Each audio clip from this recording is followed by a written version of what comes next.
तर मनसे अध्यक्ष राज ठाकरे सध्या मराठवाडा दौऱ्यावरती आहेत। मराठा आरक्षणासंदर्भात त्यांनी नुकतीच आपली भूमिका जाहीर केली आणि त्यावरून मराठा संघटनांनी आक्रमक होत काही लोकांनी ठाकरेंच्या ताफ्यावरती सुपारी फेकली।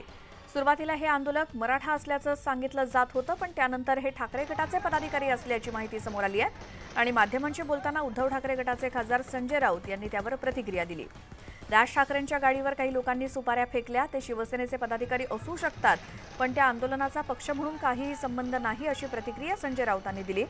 यावर संदीप देशपांडेंनी प्रत्युत्तर दिलं। ते मराठा आंदोलक नव्हते, संजय राऊत सर्वांचे म्होरके होते, असं देशपांडे म्हणाले।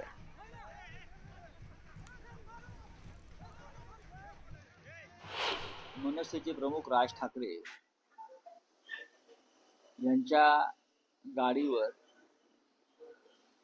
काही लोकांनी सुपाऱ्या फेकल्या। त्या शिवसेनेचे पदाधिकारी असू शकतात, पण त्याचा शिवसेनेचा पक्ष म्हणून संबंध नाही त्या आंदोलनाशी। आमच्या माहितीप्रमाणे ते आंदोलन मराठा कार्यकर्त्यांचं होतं। राज ठाकरे यांनी आरक्षणासंदर्भात एक वक्तव्य केलं आणि त्या वक्तव्यानंतर सर्वच पक्षातले तरुण मराठा कार्यकर्त्यांनी निषेध व्यक्त केला।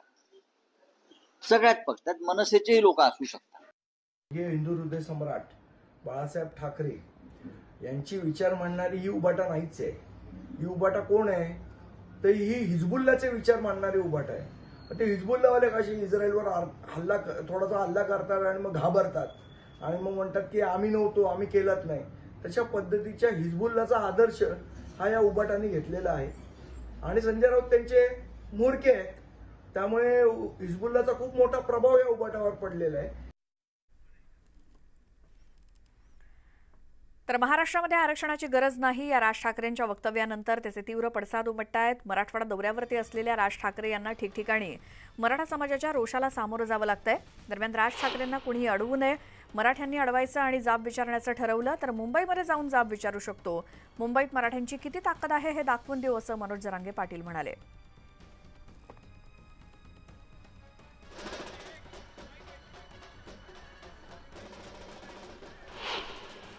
मी पहिल्याच दिवशी सांगितलं की अडवायची गरज नाही, कोणी अडवू नका। राज्यात आपलं आंदोलन सुरू नाही, उगाच अडवू नका, काही गरज नाही।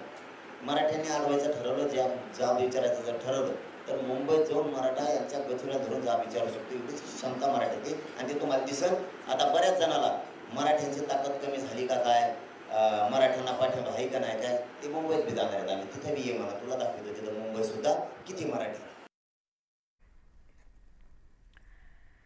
तर मराठा आंदोलक मनोज जरांगेंच्या आंदोलनाचा मराठा समाजाला कमी आणि मुस्लिम समाजाला फायदा जास्त झालाय। त्यामुळे त्यांना आता मराठा समाजात आधुनिक मोहम्मद अली जिना आला नाही ना, असा प्रश्न विचारला जातोय। मनोज जरांगे आधुनिक मोहम्मद अली जिना असं म्हणत भाजप आमदार नितेश राणेंनी टीका केली आहे आणि मनोज जरांगे गोधडीत असताना नारायण राणेंनी आरक्षण मिळवून दाखवलं, असं देखील नितेश राणे म्हणाले।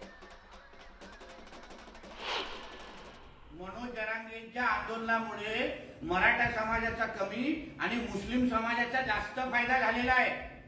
ईडब्ल्यूएसच्या त्या ह्याच्यामध्ये जेव्हा आता पोलीस भरती निघाली त्याच्यामध्ये 90% हे मुस्लिम समाजाचे लोक होते।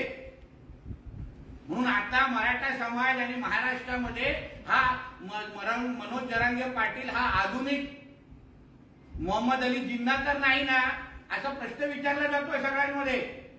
कारण का कुठेही मराठा समाजाचा फायदा होत नाहीये। त्याच्या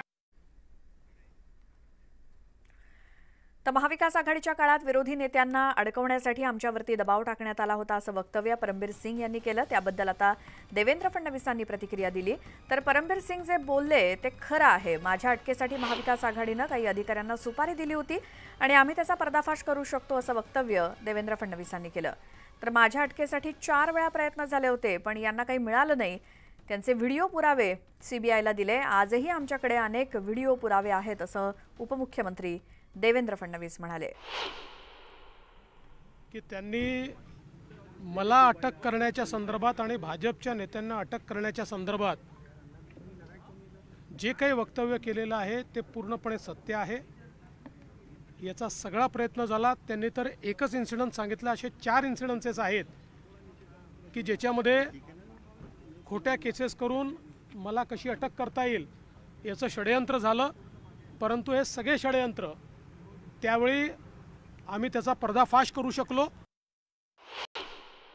महाविकास आघाडीच्या सरकारच्या काळामध्ये मी असेल, गिरीश महाजन असेल, प्रवीण दरेकर असेल, अनेक आमचे नेते आहेत की ज्या नेत्यांना अक्षरशः जेलमध्ये टाकण्याची सुपारी ही काही अधिकाऱ्यांना दिली होती, काही अधिकाऱ्यांनी घेतली होती, परंतु ते करू शकले नाहीत. कारण अनेक चांगले अधिकारी होते की ज्यांनी त्यावेळी त्या स्तरावर अशा प्रकारच्या खोट्या केसेस करायला नकार दिला.